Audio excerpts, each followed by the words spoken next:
അസ്സലാമു അലൈക്കും വറഹ്മത്തുള്ളാഹി വബറകാതുഹു. ശുദ്ധ ഖുർആൻ മുഴുവനായും പാരായണം ചെയ്ത് കഴിവിൻ്റെ പരമാവധി നിയമങ്ങളൊക്കെ ശ്രദ്ധിച്ചുകൊണ്ട് പറഞ്ഞുകൊണ്ട് പാരായണം പഠിക്കുകയും ചെയ്യുന്ന ഒരു ചെറിയ ക്ലാസ്സാണ്. 48ാമത്തെ ക്ലാസ്സാണ്. സൂറത്തുൻ നിസായിലെ 90ാമത്തെ ആയത്ത് മുതലാണ് ഇന്നത്തെ ക്ലാസ് ഇൻഷാ അല്ലാഹ്.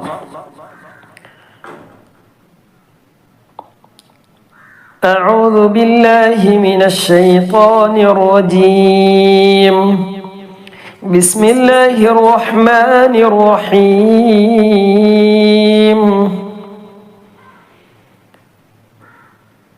فما لكم في المنافقين فئتين والله أركسهم بما كسبوا أتريدون أن تهدوا من أضل الله ومن يضلل الله فلن تجد له سبيلا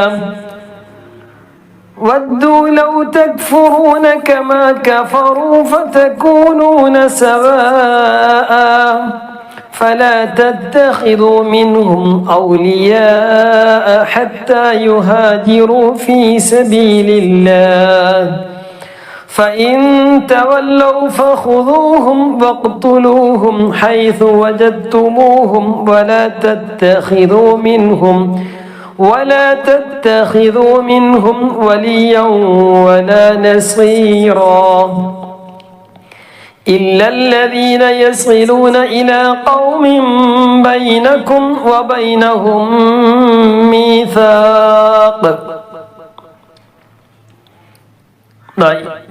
ഈ 90ാമത്തെ ആയത്ത് മുതലാണ് അല്ലേ? ഇൻഷാ അല്ലാഹ് കാണുന്നവരൊക്കെ എന്ത് ചെയ്യാവുന്ന ലൈക്ക് ചെയ്യാം.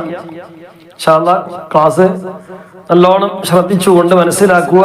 എവിടെയെങ്കിലുമൊക്കെ പിഴവുകൾക്ക് നമ്മുടെ ഭാഗത്തു നിന്നൊക്കെ വരുന്ന ഭാഗങ്ങളിലൊക്കെ ഉണ്ടെങ്കിൽ അവിടെയൊക്കെ ഒന്ന് പ്രത്യേകം ശ്രദ്ധിച്ചുകൊണ്ട് വീണ്ടും റിപ്പീറ്റ് ചെയ്തുകൊണ്ട് ആവർത്തിച്ച് അത് ശരിയാക്കുക. ഏതെങ്കിലും സംശയങ്ങളൊക്കെ ഉണ്ടെങ്കിൽ താഴെ ഒന്ന് ചോദിച്ചാൽ മതി. നമ്മുടെ മുമ്പുള്ള ക്ലാസ്സുകളൊക്കെ പ്രത്യേകിച്ച് ആദ്യമായിട്ട് കേൾക്കുന്നവർക്ക് മുമ്പുള്ള ക്ലാസ്സുകൾ ലഭിക്കണമെങ്കിൽ താഴെയുള്ള നമ്പറിൽ ഒന്ന് മെസ്സേജ് അയച്ചാൽ മതി. അതുപോലെ തന്നെ വാട്സപ്പ് ഗ്രൂപ്പിൽ സ്ത്രീകൾക്കും പുരുഷന്മാർക്കും വ്യത്യസ്ത ഗ്രൂപ്പുകളുണ്ട്. ആ ഗ്രൂപ്പിലൊക്കെ ചേരണമെങ്കിൽ എന്ത് ചെയ്താൽ മതി? ഇൻഷാ അല്ലാഹ് താഴെ നമ്പറിൽ ഒന്ന് മെസ്സേജ് അയച്ചാൽ മതി. ഇൻഷാ അല്ലാഹ്. ഇല്ലല്ലദീന യസ്ലൂന ഇലാ ഖൗമിൻ ബൈനകും. തൻവീന്റെ ശേഷം ബ വന്നാൽ തൻവീനെ മാറ്റി മീമായിക്കൂടെ. ഖൗമിൻ ബൈനകും വബൈനഹും മീസാഖുൻ ഔ ജാഊകും وبينهم ميثاق أو جاءوكم حسرت صدورهم. മീമിന്റെ നിയമങ്ങൾ ഓർമ്മയിൽ ഉണ്ടാകണം. സുക്കൂനുള്ള മീമിന്റെ ശേഷം ബ വന്നാൽ സുക്കൂനുള്ള മീം തിരിയല്ലോ അല്ലേ? ആ മീമിന്റെ ശേഷം ബ ആണ് അടുത്ത അക്ഷരമെങ്കിൽ മറച്ച് മണിക്കണം. മീമിന്റെ ശേഷം മീമ് തന്നെയാണെങ്കിൽ കൂട്ടി യോജിപ്പിച്ച് മണിക്കുക. മീമിന് ശേഷം ബാക്കി ഏത് അക്ഷരം വന്നാലും മീമ് വ്യക്തമായിട്ട് വളരെ വ്യക്തമായി സുക്കൂൻ കൊടുത്തുകൊണ്ട് പറയുക. ഇലാ ഖൗമിൻ ബൈനകും വബൈനഹും മീസാഖ്. ഇവിടെ നിന്ന് മീമിന്റെ ശേഷം വാവാണ് വന്നിട്ടുള്ളത്, മറ്റൊന്ന് മീമിന്റെ ശേഷം മീമാണ്. ഒന്ന് മീമിന്റെ ശേഷം മീം ഒന്ന് കൂട്ടി യോജിപ്പിക്കുക, മണിക്കുക. മറ്റത് മീം വ്യക്തമായി പറയാം. ബൈനകും വബൈനഹും വബൈനഹും. ഇവിടുത്തെ ഫസ്റ്റത്തെ മീമ് വ്യക്തമാക്കിയില്ല, കാരണം ശേഷമുള്ളത് മീമായതുകൊണ്ട്. വബൈനഹും മീസാഖുൻ ഔ ജാഊകും. മീമിന്റെ നിയമങ്ങൾ 3 ഒന്ന് ഇഖ്ഫാ, മറ്റൊന്ന് ഇൽഹാർ, മറ്റൊന്ന് ഇദ്ഗാമും ബിഗുന്ന. ആ 3 ഉദാഹരണം ഏകദേശം ഇവിടെയുണ്ട്. വബൈനഹും ഇദ്ഗാമും ബിഗുന്നയാണ്. ബൈനക്കും വ എന്നുള്ളത് ഇൽഹാറാണ്. ഖൗമിൻ ബൈനക്കും എന്നുള്ളത് ഇഖ്ലാബ് ആണെങ്കിലും അവിടെ തൻവീനിനെ മാറ്റി മീമാക്കി കൊടുക്കണം എന്നുള്ളതാണല്ലോ. അപ്പൊ മീമാക്കി കൊടുത്തു കഴിഞ്ഞാൽ പിന്നെ അവിടെ മീമാണ് വരുന്നത്. മീം അല്ലേ? ഖൗമി മിം മിം മിം. അപ്പൊ അവിടെ എന്തുണ്ട് ഉച്ചാരണത്തിൽ അവിടെ മീം വരുന്നുണ്ട്. അപ്പൊ മീമിന്റെ ശേഷം ഭാവം എന്നാൽ പിന്നെ അവിടെ ചെയ്യേണ്ടത് ഇഖ്ഫ ആണ്, മറച്ച് പണിക്കുക. അപ്പൊ മൂന്നും ഇവിടെയുണ്ട്, അതൊന്ന് പ്രത്യേകം ശ്രദ്ധിക്കുക. ഇനി പറയില്ല മീമിന്റെ നിയമങ്ങൾ ഇഖ്ഫ, ഇദ്ഗാം, ബിഗുന്ന, ഇദ്ഹാർ ഇതേ പറയുള്ളൂ. അപ്പൊ അത് നമ്മൾ വ്യക്തമാക്കി മനസ്സിലാക്കുക. ഇല്ലെങ്കിൽ ഒരു ഭാഗത്ത് എഴുതി വെക്കുക. ഈ പറഞ്ഞ മീമിന്റെ ശേഷം മീമിന്റെ ഒരു മീമിടുക, അതിനകത്ത് തൊട്ടപ്പുറത്ത് വേറെ ഒരു മീമിടുക. മീമിന്റെ ശേഷം മീം വന്നാൽ ഇദ്ഗാം ബിഗുന്ന കൂട്ടി യോജിപ്പിക്കുക, മണിക്കുക, എഴുതി വെക്കുക, അല്ലെങ്കിൽ മനസ്സിലാക്കി വെക്കുക. പിന്നെ ഒരു മീമിന്റെ ശേഷം പിന്നെ ഒരു ബാ ഇടുക അല്ലേ. ബാ ഇവിടെ എന്ത് ചെയ്യുക, മറച്ച് മണിക്കുക, വ്യക്തമാക്കരുത്, ഒഴിവാക്കുകയും ചെയ്യാത്ത രൂപത്തിൽ മറച്ച് മണിക്കുക. മീമിന് ശേഷം ബാക്കിയുള്ള എല്ലാ അക്ഷരങ്ങളും 26 അക്ഷരങ്ങളാണ്. ഏത് വന്നാലും മീം വ്യക്തമാക്കണം എന്ന് നമ്മുടെ മനസ്സിലുണ്ടായ പോരാ, അത് വ്യക്തമായിട്ട് കൊണ്ടുവരുന്നുണ്ടോ. മീം എന്ന് പറഞ്ഞ എന്ന് പറയുമ്പോൾ വായ പൂടും, ചുണ്ട് പൂട്ടണം. ഇത് പൂട്ടുന്നുണ്ടോ എന്ന് നമ്മൾ ഓതുമ്പോൾ ശ്രദ്ധിക്കണം. കാരണം അടുത്ത അക്ഷരത്തിലേക്ക് ചിലപ്പോൾ കൂട്ടി പിന്നെ ഓതുമ്പോൾ മീം ചിലപ്പോൾ ചുണ്ട് പൂട്ടാതെ പോകുന്നൊരവസ്ഥയുണ്ട്. അത് പ്രത്യേകം ഒന്ന് ശ്രദ്ധിക്കുക.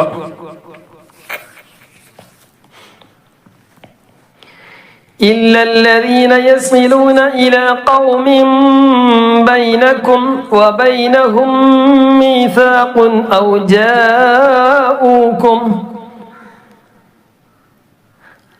جاءوكم حسرت صدورهم أن يقاتلوكم أو يقاتلوا قومهم أن يقاتلوكم أو يقاتلوكم ചുണ്ടുകൂട്ട യുഖാതിലൂകും ഔ യുഖാതിലൂ ഖൗമഹും വലൗ ശാഅ അല്ലാഹു ലസല്ലതഹും അലൈക്കും ഫലഖാതലൂകും ഫഇനിഅ്തസലൂകും കൂട്ടി വായിക്കേണ്ടത് വസ്ലിന്റെ ഹംസയുണ്ട്. ഇനി എന്ന നൂനിന് ശേഷം ഒരു അലിഫുണ്ട്, വസ്ലിന്റെ ഹംസയുണ്ട്. വസ്ലിന്റെ ഹംസ എന്നാ പറയാ. അത് വസ്ലിന്റെ ഹംസ തിരിയാൻ മേലെ ഒരു ചെറിയൊരു സ്വാദ് പോലത്തെ ഒരു ചിഹ്നമുള്ള അലിഫുകൾ എവിടെ വന്നാലും അതിന്റെ പേര് വസ്ലിന്റെ ഹംസ എന്ന ചേർത്തി വായിക്കുമ്പോൾ എന്ന് പറഞ്ഞാൽ മുമ്പുള്ള പദമായ ഫഇനി എന്ന വാക്ക് നേരെ ഇഅ്തസലൂകും എന്നതിലേക്ക് ചേർത്തി വായിക്കുമ്പോൾ ആ വസ്ലിന്റെ ഹംസ ഉച്ചരിക്കാതെ അവിടെ ഇല്ലാത്തതുപോലെ പറയുക. ഫഇനി ഇഅ്തസലൂകും ഫലം യുഖാതിലൂകും വഅൽഖൗ ഇലൈകുമുസ് സലമ ഫമാ جعل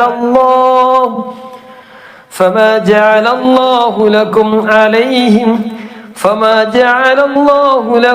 عليهم سبيلا. നമ്മുടെ ക്ലാസ് പിന്നെ 3 പ്രാവശ്യമെങ്കിലും ഖത്മ് തീരുന്ന രൂപത്തിലാണ്. അപ്പൊ ഇൻഷാ അല്ലാഹ് ഇന്ന് കുറച്ച് അധികമായിട്ട് നമുക്ക് ഓതാൻ വേണ്ടി ശ്രമിക്കണം ഇൻഷാ അല്ലാഹ്. അപ്പൊ അതൊന്ന് ശ്രദ്ധിക്കുക. പിന്നെ നമ്മുടെ ക്ലാസ്സുകളൊക്കെ കൂടുതൽ ആളുകളിലേക്ക് എത്തിക്കാൻ വേണ്ടി എന്ത് ചെയ്യുക, ശ്രമിക്കുക. അല്ലാഹു തആല തൗഫീഖ് നൽകട്ടെ. 3 പ്രാവശ്യമെങ്കിലും ഖത്മ് തീരുന്ന രൂപത്തിലാണ്. ഇപ്പൊ ഈ ഓതുന്ന സമയത്ത് ഒന്ന് ഓതുക, കൂടെ ഓതുക. വീണ്ടും ഞാൻ റിപ്പീറ്റ് ചെയ്യാം, അപ്പോഴും കൂടെ ഓതുക. അവസാനമായിട്ട് നമുക്ക് ഒന്നായിട്ട് ഇന്ന് ഓതിയത് മുഴുവനും ഓതിയിട്ട് പിന്നെ തീരുന്ന രൂപത്തിലാണ്. അപ്പൊ അതൊന്ന് പ്രത്യേകം ശ്രദ്ധിക്കുക.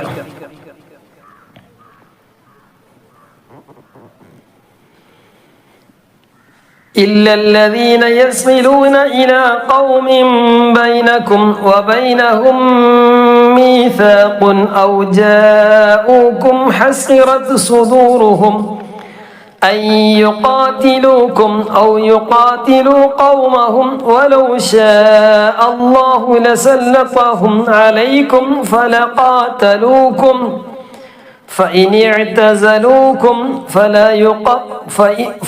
اعتزلوكم فلم يقاتلوكم وألقوا إليكم السلم فما جعل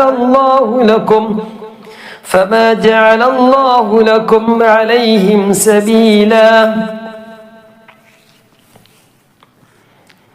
91 ستجدون آخرين يريدون أن يأمنوكم ويأمنوا قومهم كلما ردوا إلى الفتنة أركسوا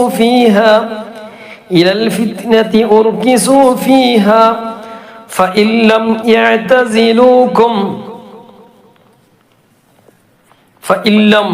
അവിടെ എന്താണ് നൂന്റെ ശേഷം ലാം, നൂനിന്റെ നിയമമാണ്. നൂന്റെ ശേഷം ലാം റാ എന്നിവ വന്നാൽ ഇദ്ഗാമും ബിലാഗുന്നയാണ്. ലാമ് അല്ലെങ്കിൽ റാ, ഇവിടെ ലാമാണ് വന്നിട്ടുള്ളത്. നേരെ ഫഇല്ലം നൂന് ഇല്ലാത്തതുപോലെ വായിക്കുക. ഫഇല്ലം യഅ്തസിലൂകും വയുൽഖൂ ഇലൈകുമുസ്സലം. നിർത്തിയപ്പോൾ മീമിന് സുക്കൂൻ ചെയ്തു. വയുൽഖൂ അവിടെ മദ്ദുണ്ട്. മദ്ദിന്റെ ചിഹ്നം കണ്ടാൽ പിന്നെ ഒന്നും നോക്കണ്ട, ഒന്ന് അല്പം നീട്ടുക. വയുൽഖൂ ഇലൈകുമുസ്സലമ വയകുഫൂ ഐദിയഹും. ഇതൊക്കെ മദ്ദ് മുൻഫസിലാണ്. ويكفوا أيديهم فخذوهم واقتلوهم حيث ثقفتموهم وأولئكم جعلنا لكم عليهم سلطانا مبينا.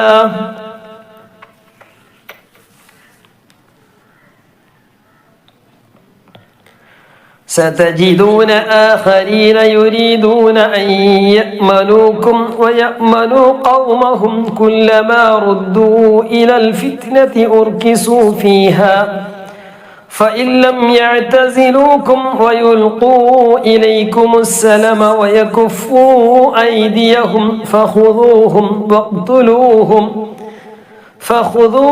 واقتلوهم حيث ثقفتموهم وأولئكم جعلنا لكم عليهم سلطانا مبينا. തൻവീൻ ഫത്ഹാണ്. തൻവീൻ ഫത്ത് അവസാനിപ്പിക്കുമ്പോൾ മുബീന ഒരു അലിഫ് കൊടുത്തിട്ട് വഖഫ് ചെയ്യാം. മുബീന. وما كان لمؤمن أن يقتل مؤمنا. തൻവീൻ ശേഷം ഹംസ വന്നു. لمؤمن أن يقتل മുഅ്മിനിൻ എന്ന് വ്യക്തമാക്കണം. കാരണം ശേഷമുള്ളത് ഹംസയാണ്. ഹംസ ആറക്ഷരത്തിൽ ഏതക്ഷരം വന്നാലും ശേഷമുള്ളത് ഏതക്ഷരം വന്നാലും അവിടെ നൂന് വ്യക്തമാക്കണം. ലിമുഅ്മിനിൻ അൻ യഖ്തുല മുഅ്മിനൻ ഇല്ലാ ഖതഅ. മുഅ്മിനൻ അവിടെ ഇങ്ങോട്ട് ശേഷമുള്ളത് ഹംസയാണ്. ومن قتل مؤمنا خطأ فتحرير رقبة مؤمنة ودية مسلمة إلى أهله. മുസല്ലമത്തുൻ അവിടെ വ്യക്തമാക്കണം. ഇതൊക്കെ എവിടെ കണ്ടാലും ഇതാണ്ട് അക്ഷരങ്ങൾ എവിടെ കണ്ടാലും വെളിവാക്കുക. മുസല്ലമത്തുൻ വദിയത്തും മുസല്ലമത്തുൻ ഇലാ അഹ്ലിഹി ഇല്ലാ അൻ യസ്വദ്ദഖൂ.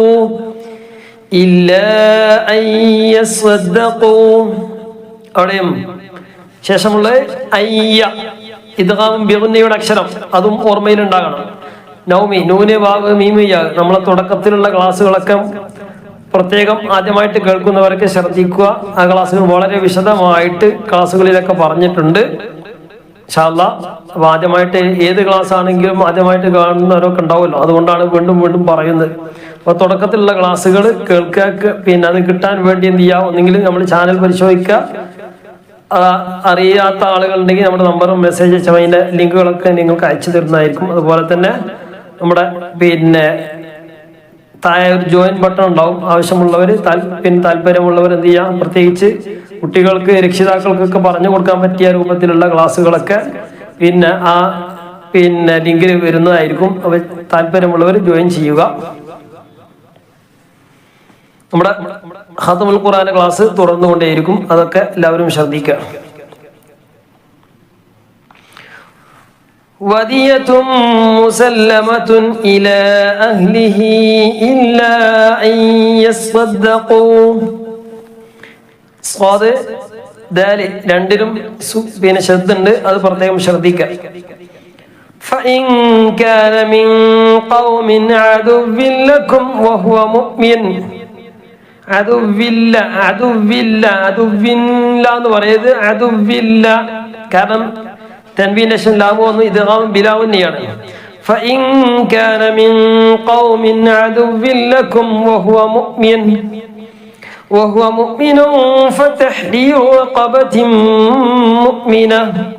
فتحرير رقبة مؤمنة وإن كان من قوم بينكم ഖൗമിം ചിഹ്നമുണ്ട് അല്ലേ? അവിടെ ഇഖ്തിലാബാണ്. തൻവീനെ മാറ്റി മീമായി കൊടുക്കണം. മീമായി കൊടുത്താൽ പിന്നെ മീമിന്റെ നിയമം വരുന്നു. ഖൗമിം ബൈനകും വബൈനഹും മീസാഖും ഫദിയത്തും മുസല്ലമ وبينهم ميثاق فدية مسلمة إلى أهله وتحرير رقبة مؤمنة فمن لم يجد فصيام شهرين متتابعين توبة من الله وكان الله عليما حكيما.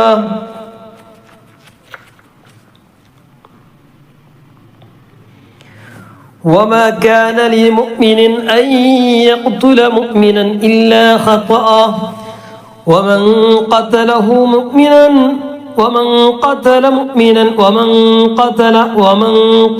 مؤمنا خطأ فتحرير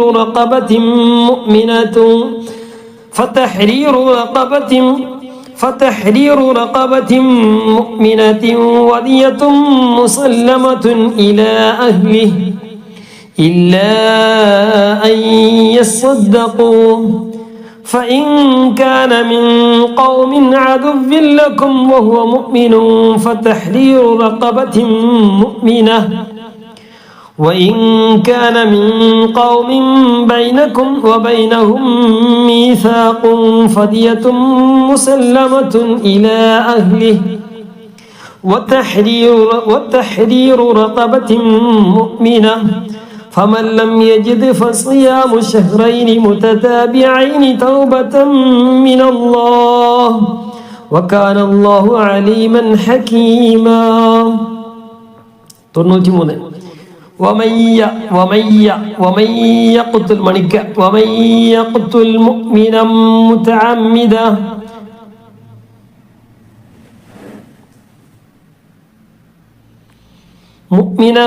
متعمدا فجزاؤه جهنم خالدا فيها وغضب الله عليه ولعنه وأعد له عذابا عظيما.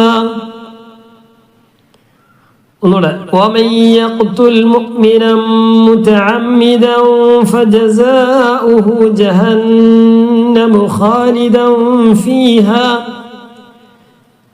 وغضب الله عليه ولعنه وأعد له عذابا عظيما. همزة عين വന്നു. അദാബൻ ഒരു അലിഫുണ്ട് അല്ലേ? ആ അലിഫ് ഉച്ചാരണത്തിൽ വരുന്നില്ല, അതുകൊണ്ട് അടുത്ത അക്ഷരമാണ് നോക്കേണ്ടത്. അദാബൻ അളീമാ. 94 يا أيها الذين آمنوا إذا ضربتم في سبيل الله فتبينوا ولا تقولوا لمن ألقى إليكم السلام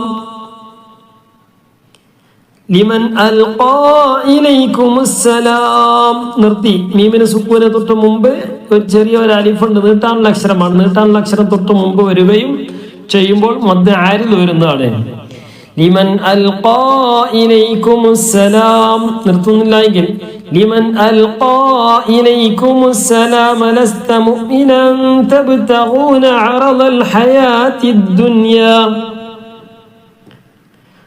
فعند الله مغانم كثيرة كذلك كنتم من قبل فمن الله عليكم فتبينوا إن الله كان بما تعملون خبيرا. فتبينوا അവിടെ മദ്ദിന്റെ ചിഹ്നമുണ്ട്. അവിടെ നിർത്തുമ്പോൾ ചെറിയൊരു മദ്ദേ വരുള്ളൂ. ആ മദ്ദിന്റെ ചിഹ്നം അവിടെ കൊടുക്കേണ്ടതില്ല. നേരെ കുറച്ച് നിർത്താതെ ഓതുമ്പോഴാണ് فتبينوا إن الله كان بما تعملون خبيرا. يا أيها الذين آمنوا إذا ضربتم في سبيل الله فتبينوا ولا تقولوا لمن ألقى إليكم السلام لست مؤمنا تبتغون عرض الحياة الدنيا فعند الله مغانم كثيرة كذلك كنتم من قبل فمن الله عليكم فتبينوا إن الله كان بما تعملون خبيرا.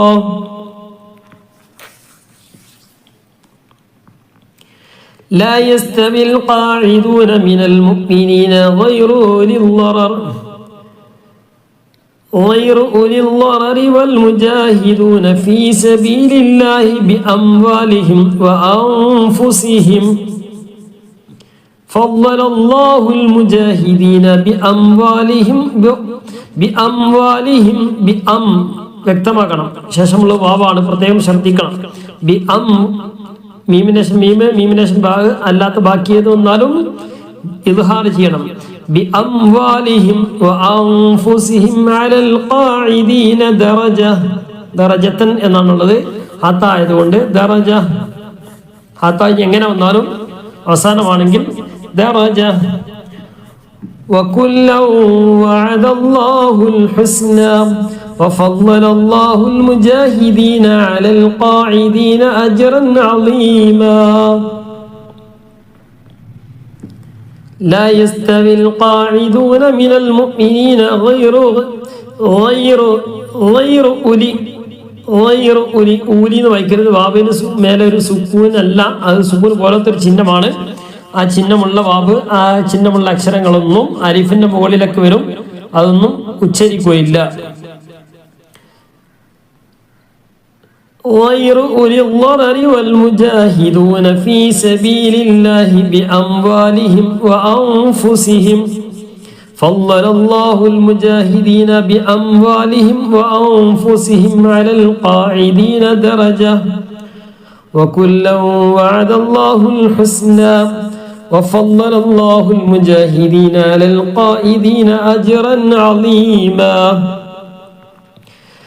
درجات منه ومغفرة ورحمة وكان الله غفورا رحيما. درجات منه ومغفرة ورحمة وكان الله غفورا رحيما. تنوين فتح. إن الذين توفاهم الملائكة ظالمي أنفسهم قالوا فيما كنتم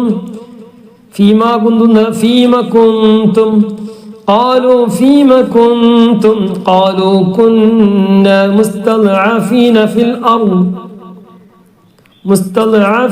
في الأرض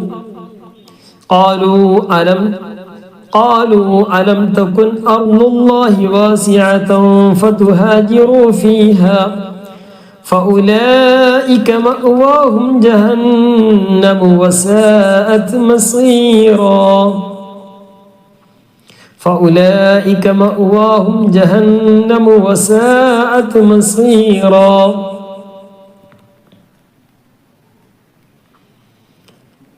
إن الذين توفاهم الملائكة ظالمي أنفسهم قالوا فيما كنتم قالوا كنا مستضعفين في الأرض قالوا ألم تكن أرض الله واسعة فتهاجروا فيها فأولئك مأواهم جهنم وساءت مصيرا. 98 إلا المستضعفين من الرجال والنساء والبلدان لا يستطيعون حيلة ولا يهتدون سبيلا. إلا المستضعفين من الرجال والنساء والبلدان لا يستطيعون حيلة لا يستطيعون حيلة ولا يهتدون سبيلا فأولئك عسى الله أن يعفو عنهم وكان الله عفوا غفورا فأولئك عسى الله أن يعفو عنهم وكان الله عفوا غفورا ومن يهاجر في سبيل الله ومن يهاجر في سبيل الله يجد في الأرض مراغما كثيرا وسعة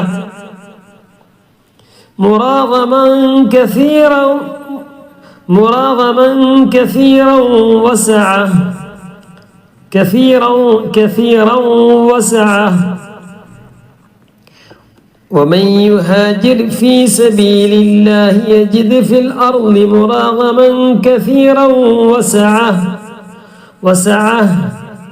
ومن يخرج من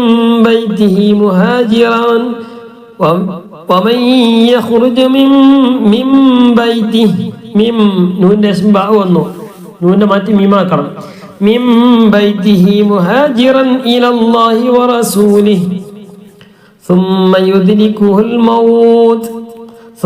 يدركه الموت فقد وقع أجره على الله وكان الله غفورا رحيما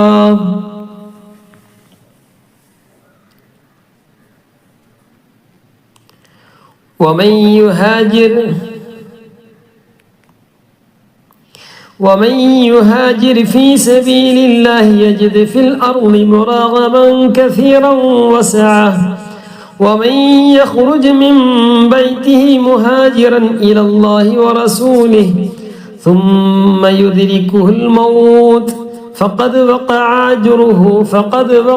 أجره على الله وكان الله غفورا رحيما. وإذا ضربتم في الأرض فليس عليكم جناح أن تقصروا من الصلاة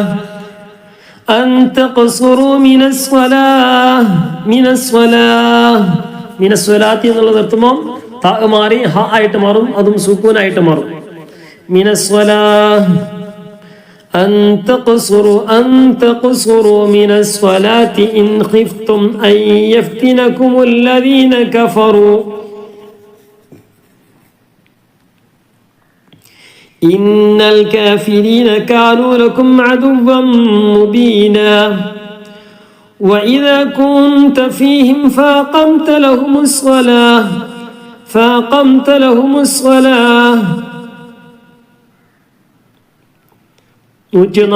وإذا ضربتم في الأرض فليس عليكم جناح أن تقصروا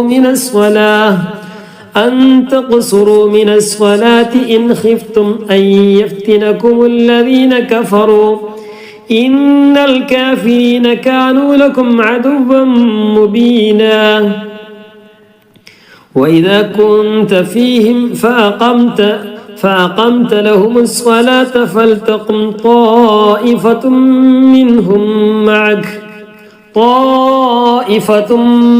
منهم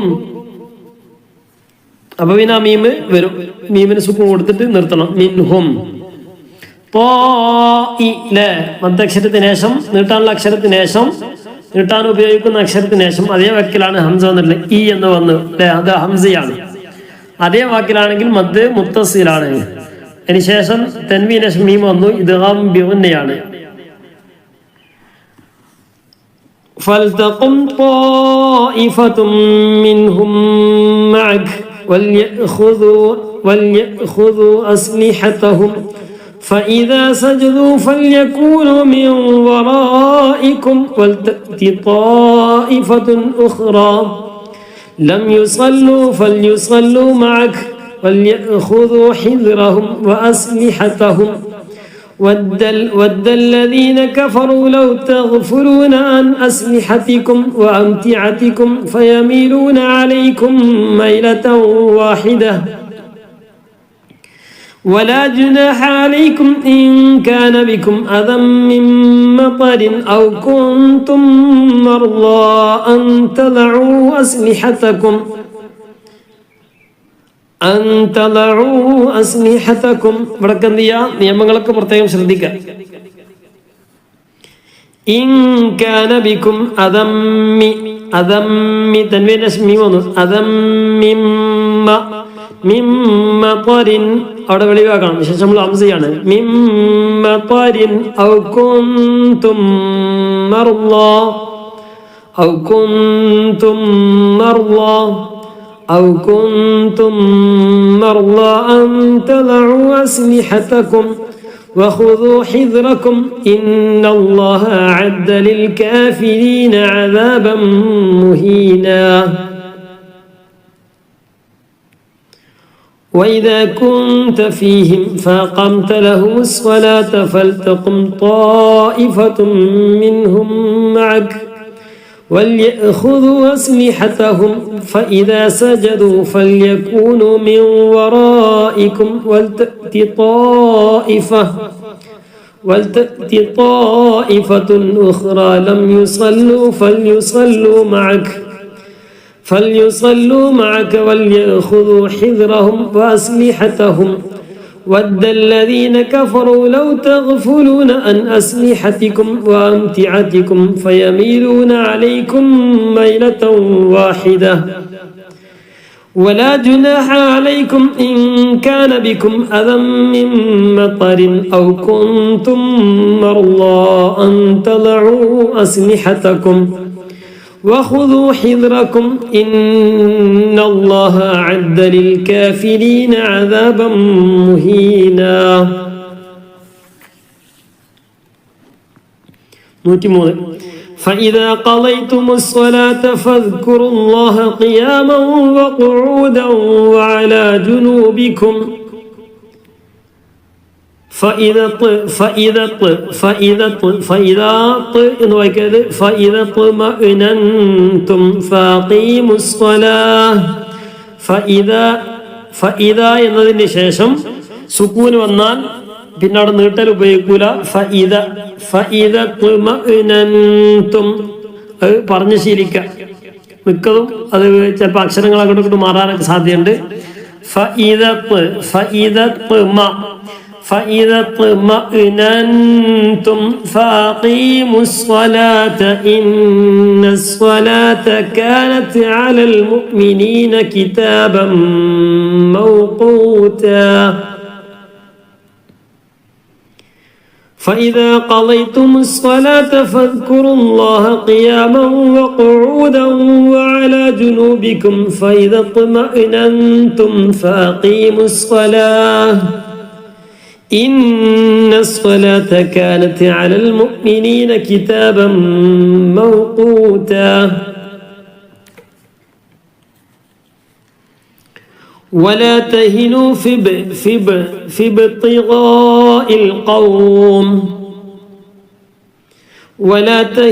في ابتغاء القوم إن تكونوا تألمون فإنهم شد الله ميمنون يودا كندار منيكا فإنهم يألمون كما تألمون وترجون من الله ما لا يرجون وكان الله عليما حكيما.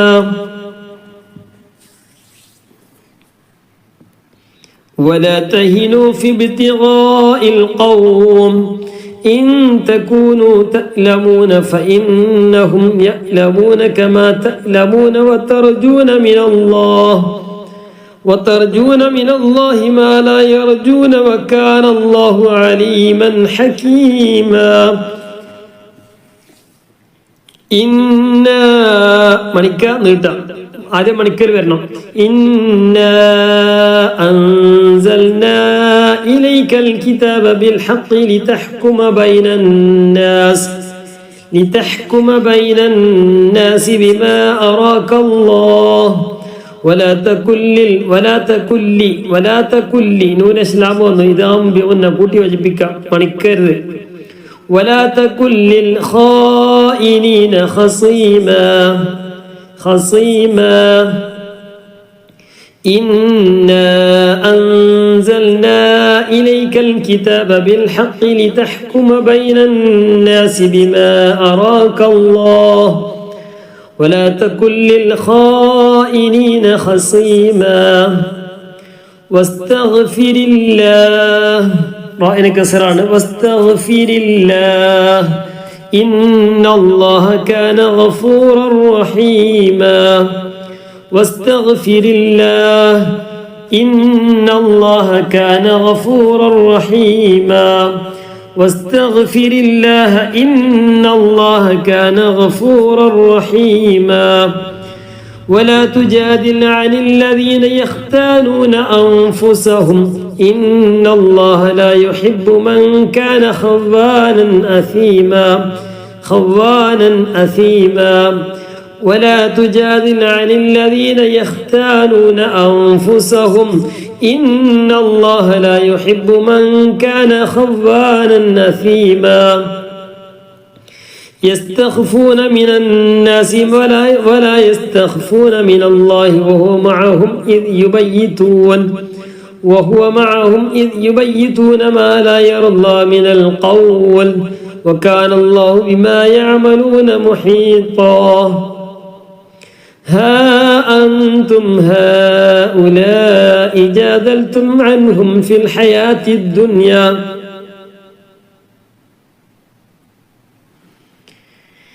يستخفون من الناس ولا يستخفون من الله وهو معهم إذ يبيتون ما لا يرضى من القول وكان الله بما يعملون محيطا ها أنتم هؤلاء جادلتم عنهم في الحياة الدنيا فمن يجادل الله عنهم يوم القيامة أم من يكون عليهم وكيلا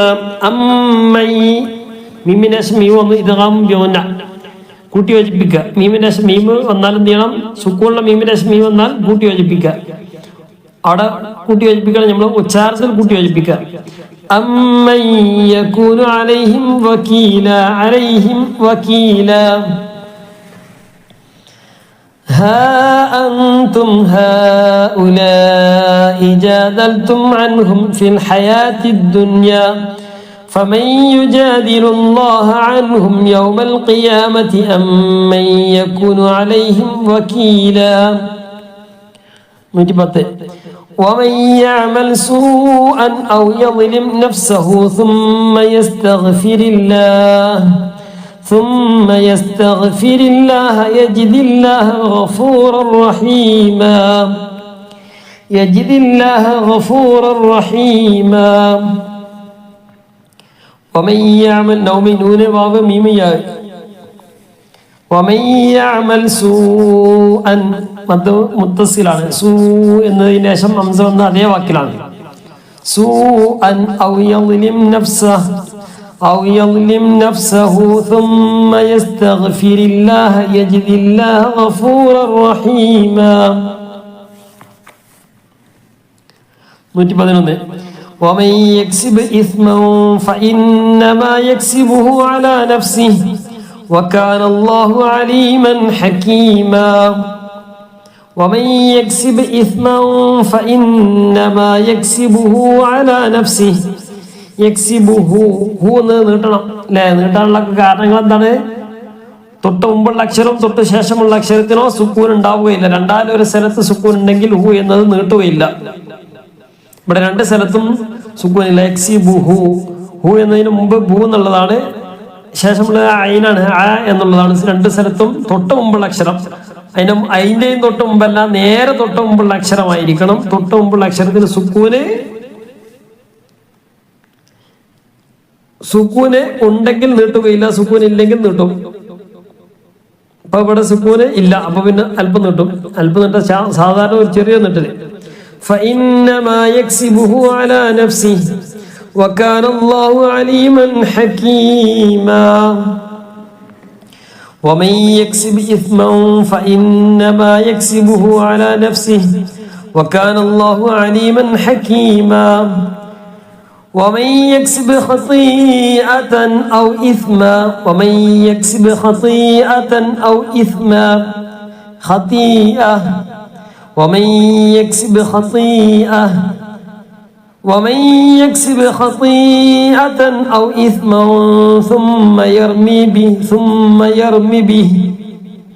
ثم يرمي به بريئا فقد احتمل بهتانا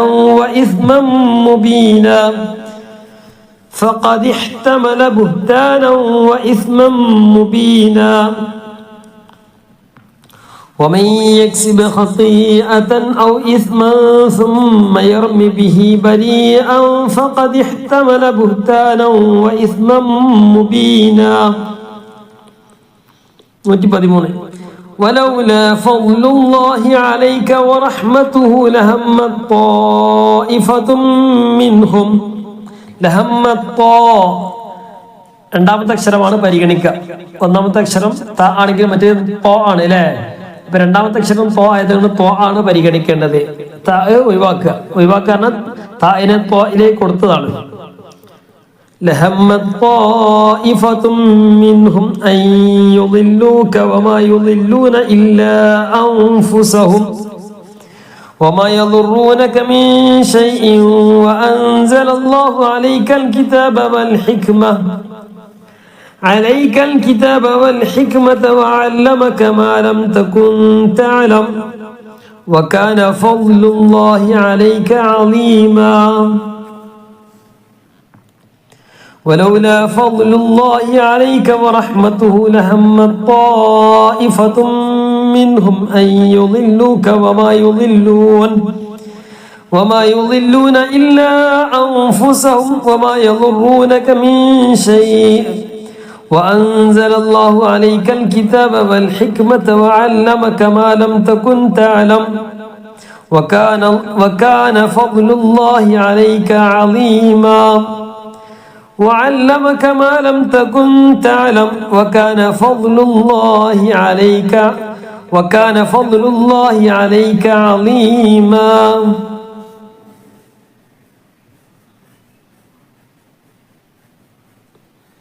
إن شاء الله وكان فضل الله عليك عظيما. 113 ആയത്തുകൾ വരെയാണ് ഓതിയത്. റിപ്പീറ്റ് ചെയ്ത് ഓതുക. ഏതെങ്കിലും ഭാഗങ്ങൾ സംശയങ്ങളൊക്കെ ഉണ്ടെങ്കിൽ ചോദിക്കുകയും ഒക്കെ ചെയ്യാം. ലൈക്ക് ചെയ്യാത്ത ആളുകൾക്ക് എന്ത് ചെയ്യുക, ഉപകാരപ്പെടുമെങ്കിൽ എന്ത് ചെയ്യുക, ലൈക്ക് ചെയ്യുക, കൂടുതൽ ആളുകളിലേക്ക് എത്തിക്കുക. അല്ലാഹു തആല തൗഫീഖ് നൽകട്ടെ. മനോഹരമായിട്ട് വിശുദ്ധ ഖുർആൻ പാരായണം ചെയ്യാനുള്ള തൗഫീഖ് പ്രദാനം ചെയ്ത് അനുഗ്രഹിക്കുമാറാകട്ടെ. ഒരുപാട് ആളുകൾ ദുആ ചെയ്യാൻ വേണ്ടി പറഞ്ഞിട്ടുണ്ട്. റഹ്മാനായ റബ്ബെ, എല്ലാവരുടെ ഉദ്ദേശങ്ങൾ നീ പൂർത്തീകരിച്ച് നൽകണം റഹ്മാനെ. ശാരീരികമായിട്ട്, മാനസികമായിട്ട്, പൈശാചികമായിട്ടുള്ള ഒരുപാട് പ്രയാസങ്ങൾ ഉള്ളവരുണ്ട്.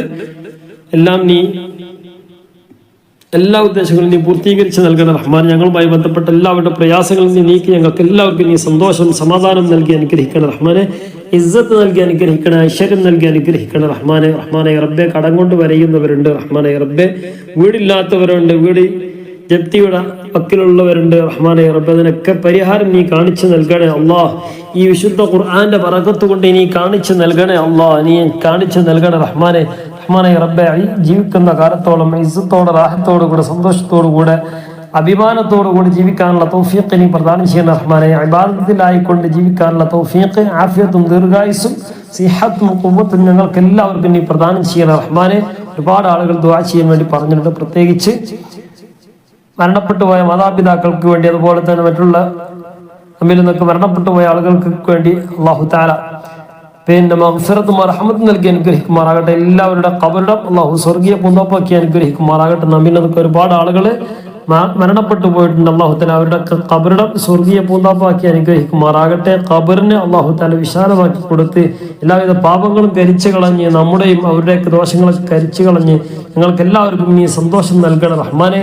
ഹബീബായ മുത്ത് മുഹമ്മദ് മുസ്തഫ സ്വല്ലല്ലാഹു അലൈഹി വസല്ലം തങ്ങളോടുകൂടെ തിരുജിവാറിൽ ഒരുമിച്ച് കൂടാനുള്ള തൗഫീഖ് നീ നൽകണം റഹ്മാനെ. ഞങ്ങൾ മരിക്കുന്നതിന് മുമ്പ് എല്ലാവിധ ബാധ്യതകളും ഒക്കെ തീർത്തുകൊണ്ട് റാഹത്തോടുകൂടെ സന്തോഷത്തോടുകൂടെ ഈ ലോകത്തു നിന്ന് വിട പറയുന്ന മുഅ്മിനീങ്ങളിൽ മുത്തഖീങ്ങളിൽ ഞങ്ങളോ ബന്ധപ്പെട്ട എല്ലാവരെയും നീ ഉൾപ്പെടുത്തി അനുഗ്രഹിക്കണം റഹ്മാനെ. ഞങ്ങളെ ആഖിബത്തിനെ നന്നാക്കി തരണം റഹ്മാനെ.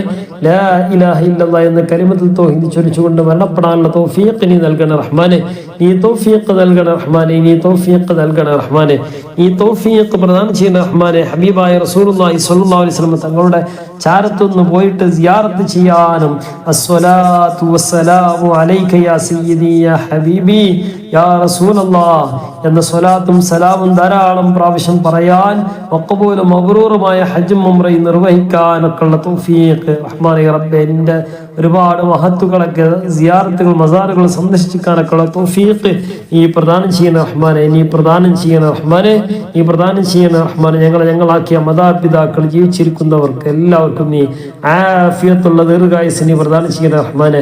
ആഫിയത്തുള്ള ദീർഘായുസ് നീ പ്രദാനം ചെയ്യുന്ന റഹ്മാനെ. ഞങ്ങളിൽ നിന്ന് മരണപ്പെട്ടു പോയ മാതാപിതാക്കള് റഹ്മാനെ റബ്ബേ, കുടുംബക്കാർ, അയൽവാസികള്, അടുത്ത ബന്ധക്കാര് റഹ്മാനെ റബ്ബേ, എല്ലാവരും ഞങ്ങളോട് ബന്ധമുള്ള ഞങ്ങളുടെ നാട്ടിൽ നിന്ന്, ഞങ്ങളുടെ കുടുംബത്തിൽ നിന്ന്, ഞങ്ങളുടെ സൗഹൃദ ബന്ധങ്ങളിൽ നിന്ന് ഒരുപാട് ആളുകൾ മരണപ്പെട്ടു പോയിട്ടുണ്ട്. ഭാര്യമാര്, ഭർത്താക്കന്മാര്, മക്കള് റഹ്മാനെ റബ്ബേ, ഇങ്ങനെ ഒരുപാട് ആളുകൾ മരണപ്പെട്ടു പോയിട്ട് എല്ലാവരുടെയും ഖബറിലേക്ക് എത്തിച്ച് ഇതിനൊക്കെ മിസ്ലു സവാബിനെ എത്തിച്ച് അവരുടെ ഖബറിനെ നീ വെളിച്ചമാക്കി മാറ്റി അനുഗ്രഹിക്കണം റഹ്മാനെ. അവരൊക്കെ സന്തോഷിക്കുന്ന ആ ഒരു സന്തോഷമാണ് നീ നൽകണം റഹ്മാനെ. റഹ്മാനെ റബ്ബേ, നാളെ നീ റബ്ബിന്റെ കാണുന്നവരിൽ അവരെയും ഞങ്ങളെയും ഞങ്ങളോട് പറയപ്പെട്ട എല്ലാവരെയും നീ ഉൾപ്പെടുത്തി അനുഗ്രഹിക്കണം റഹ്മാനെ.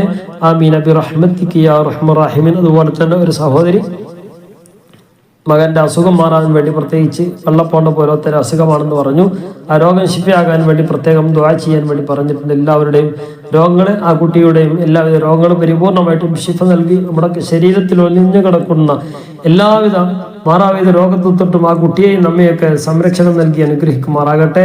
പരിപൂർണ ശിഫ നൽകി അനുഗ്രഹിക്കുമാറാകട്ടെ റഹ്മാനെ റബ്ബെ. പരിപൂർണ ശിഫ നൽകണം റഹ്മാനെ. അജിലായ ശിഫ നൽകണം റഹ്മാനെ. ഒരു പാഠമില്ലാതെ അതിൻ്റെ ഒരു അസുഖത്തിന്റെ ഒരു പാഠമില്ലാത്ത രൂപത്തിലേക്ക് നീ അതിനെ മായ്ച്ചു കളഞ്ഞ് അവർക്ക് നീ സന്തോഷം നൽകണം റഹ്മാനെ. നീ സന്തോഷം നൽകണം റഹ്മാനെ. അത്തരം മറാവിയ രോഗത്തൊട്ടൊക്കെ നീ കാക്കണം റഹ്മാനെ. നീ കാത്ത് സംരക്ഷണം നൽകി അനുഗ്രഹിക്കണം റഹ്മാനെ. ആമീൻ ബി റഹ്മതിക യാ അർഹമർ റഹീമീൻ. ബിസ്മില്ലാഹിർ റഹ്മാനിർ റഹീം. فما لكم في المنافقين فئتين والله أركسهم بما كسبوا أتريدون أن تهدوا من أضل الله ومن يضلل الله فلن تجد له سبيلا ومن يضلل الله فلن تجد له سبيلا ودوا لو تكفرون كما كفروا فتكونون سواء فلا تتخذوا منهم أولياء حتى يهاجروا في سبيل الله فإن تولوا فخذوهم واقتلوهم حيث وجدتموهم ولا تتخذوا منهم وليا ولا نصيرا إلا الذين يصلون إلى قوم بينكم وبينهم ميثاق أو جاءوكم حسرت صدورهم أن يقاتلوكم أو يقاتلوا قومهم ولو شاء الله لسلطهم عليكم فلقاتلوكم فإن اعتزلوكم فلم يقاتلوكم وألقوا إليكم السلم فما جعل الله لكم عليهم سبيلا ستجدون آخرين يريدون أن يأمنوكم ويأمنوا قومهم كلما ردوا إلى الفتنة أركسوا فيها فإن لم يعتزلوكم ويلقوا إليكم السلم ويكفوا أيديهم ويكفوا أيديهم فخذوهم واقتلوهم حيث ثقفتموهم وأولئكم جعلنا لكم عليهم سلطانا مبينا وما كان لمؤمن أن يقتل مؤمنا إلا خطأ ومن قتل مؤمنا خطأ فتحرير رقبة مؤمنة ودية مسلمة إلى أهله إلا أن يصدقوا فإن كان من قوم عدو لكم وهو مؤمن فتحرير رقبة مؤمنة وإن كان من قوم بينكم وبينهم ميثاق فدية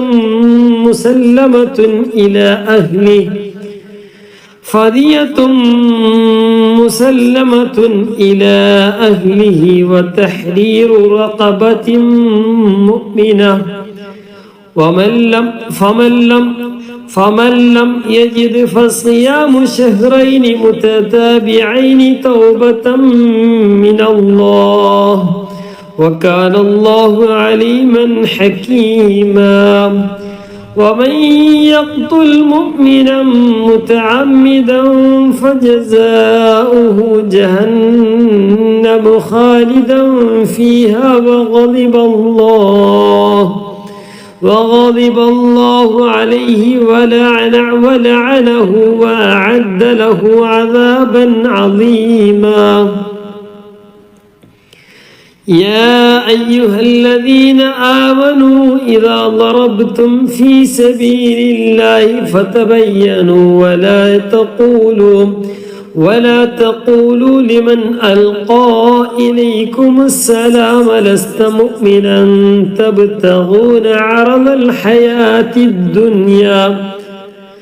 تبتغون عرض الحياة الدنيا فعند الله مغانم كثيرة كذلك كنتم من قبل فمن الله عليكم فتبينوا إن الله كان بما تعملون خبيرا لا يستوي القاعدون من المؤمنين غير أولي الضرر والمجاهدون في سبيل الله بأموالهم وأنفسهم فضل الله المجاهدين بأموالهم وأنفسهم على القاعدين درجة وكلا وعد الله الحسنى وفضل الله المجاهدين على القاعدين أجرا عظيما درجات منه ومغفرة ورحمة وكان الله غفورا رحيما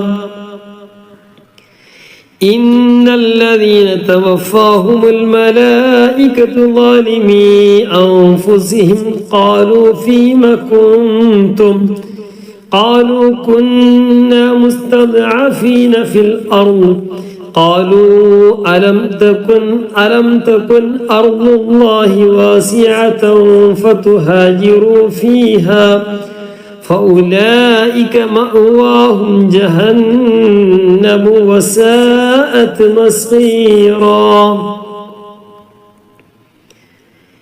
إلا المستضعفين من الرجال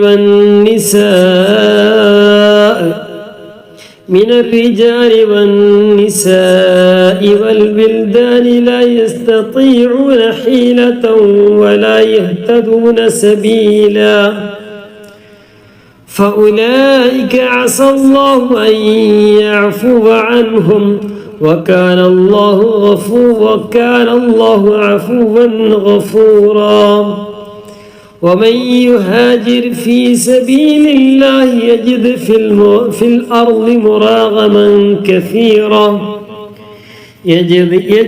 الأرض مراغما كثيرا وسعة ومن يخرج من بيته مهاجرا إلى الله ورسوله ثم يدركه الموت فقد وقع أجره على الله وكان الله غفورا رحيما وإذا ضربتم في الأرض فليس عليكم جناح أن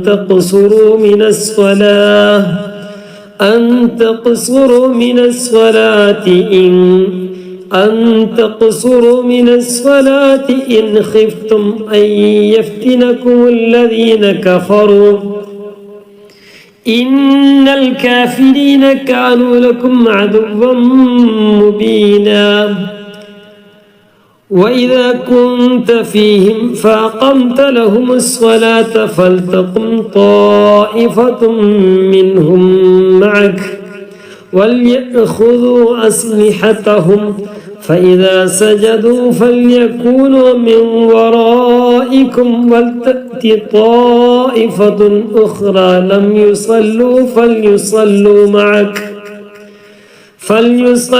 معك وليأخذوا حذرهم وأسلحتهم ود الذين كفروا لو تغفلون عن أسلحتكم وأمتعتكم فيميلون عليكم ميلة واحدة ولا جناح عليكم إن كان بكم أذى من مطر أو كنتم مرضى أن تضعوا أسلحتكم وخذوا حذركم إن الله أعد للكافرين عذابا مهينا فإذا قضيتم الصلاة فاذكروا الله قياما وقعودا وعلى جنوبكم فإذا اطمئننتم فأقيموا الصلاة إن الصلاة كانت على المؤمنين كتابا موقوتا ولا تهنوا في ابتغاء القوم إن تكونوا تألمون فإنهم يألمون كما تألمون وترجون من الله ما لا يرجون وكان الله عليما حكيما إنا أنزلنا إليك الكتاب بالحق لتحكم بين الناس بما أراك الله ولا تكن للخائنين خصيما واستغفر الله إن الله كان غفورا رحيما ولا تجادل عن الذين يختانون أنفسهم إن الله لا يحب من كان خوانا أثيما